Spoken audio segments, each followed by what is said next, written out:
আসসালামু আলাইকুম everyone, welcome back to my channel. আজকের পর্বে তৈরি করে দেখাবো মাত্র 2 কাপ ময়দা দিয়ে অসম্ভব মজাদার একটি নাস্তার রেসিপি। এই নাস্তাটা কোনো রকমের ঝামেলা ছাড়াই সকালে অথবা বিকেলে ঝটপট বানিয়ে নিতে পারবেন। এই নাস্তাটা একবার খেলে বারবার খেতে চাইবেন। চলুন তাহলে কথা না বাড়িয়ে রেসিপিটি শুরু করা যাক।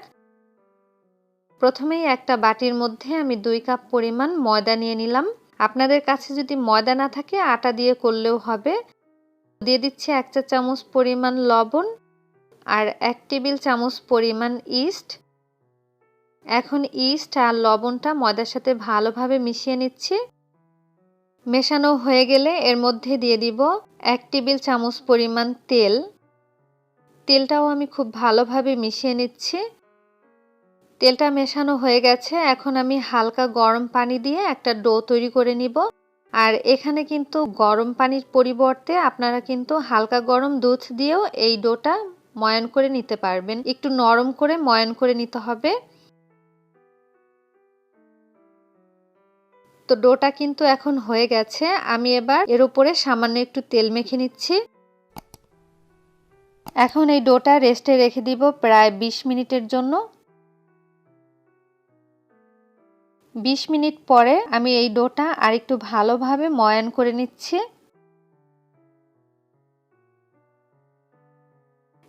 এখন এই ডোটা আমি দুটি ভাগে ভাগ করে নিব।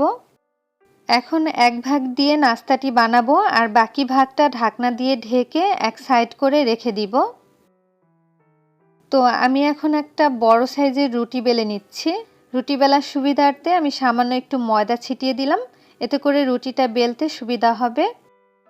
এবার একটু মোটা করে একটা রুটি বেলে নিব। আর এই রুটিটা কিন্তু একটু মোটা করেই বেলে নিতে হবে। রুটিটা বেলে নেওয়া হয়ে গেছে। এখন রুটির চারপাশ আমি একটা ছুরি দিয়ে কেটে নিচ্ছি।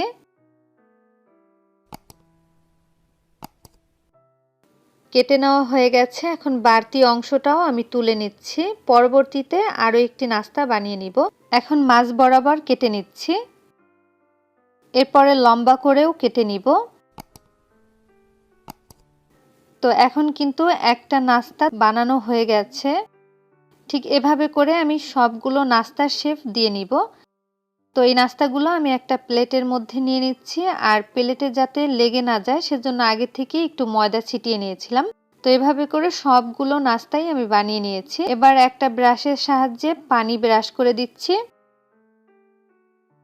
সবগুলোতে পানি ব্রাশ করার পরে সাদা তিল দিয়ে দিলাম। তিলটা দিলে এই নাস্তাটার টেস্টটা কিন্তু ভালো আসবে। সবগুলোতে তিল দেওয়া হয়ে গেছে। এখন আমি 5 মিনিট রেখে এরপরে ভেজে নিব। ভাজার জন্য একটা প্যানে পরিমাণ মতো তেল দিয়ে দিলাম। তেলটা যখন হালকা গরম হয়ে যাবে তখন আমি একটা একটা করে দিয়ে দিচ্ছি। নাস্তাটা ভাজার সময় তেলটা কিন্তু অতিরিক্ত গরম করা যাবে না, হালকা গরম করে নিতে হবে। এবার মিডিয়াম আঁচে এগুলো আমি উল্টে পাল্টে ভেজে নিচ্ছি। একটু সময় নিয়ে ভেজে নিতে হবে, এতে করে কিন্তু এই নাস্তাটা কিন্তু অনেক ফুলকো হবে। তো দুই পাশেই আমি খুব ভালোভাবে ভেজে নিচ্ছি। দেখুন এগুলোর কালারটা কিন্তু অনেকটা চেঞ্জ হয়ে গেছে। তো সবগুলো ভেজে নেওয়া হয়ে গেছে। আমি এবার তেল ঝরিয়ে এগুলো তুলে নিব। আর বাকি সবগুলো কিন্তু একইভাবে ভেজে নিব। সবগুলো ভেজে নেওয়া হয়ে গেছে। এই নাস্তাটা কিন্তু অনেক সফট হয়। ভাজার পরও 1 থেকে 2 দিন এই নাস্তাটা কিন্তু এরকমই সফট থাকবে। আমি আপনাদেরকে একটা ছিঁড়ে দেখালাম। দেখুন নাস্তাটা কিন্তু অনেক সফট। আশা করছি আজকের এই ভিডিওটি আপনাদের কাছে ভালো লেগেছে। ভালো লাগলে অবশ্যই লাইক, কমেন্ট আর শেয়ার করতে ভুলবেন না। এতক্ষণ ভিডিওটি দেখার জন্য সবাইকে অসংখ্য ধন্যবাদ। সবাই অনেক বেশি ভালো থাকবেন, সুস্থ থাকবেন। আল্লাহ হাফেজ।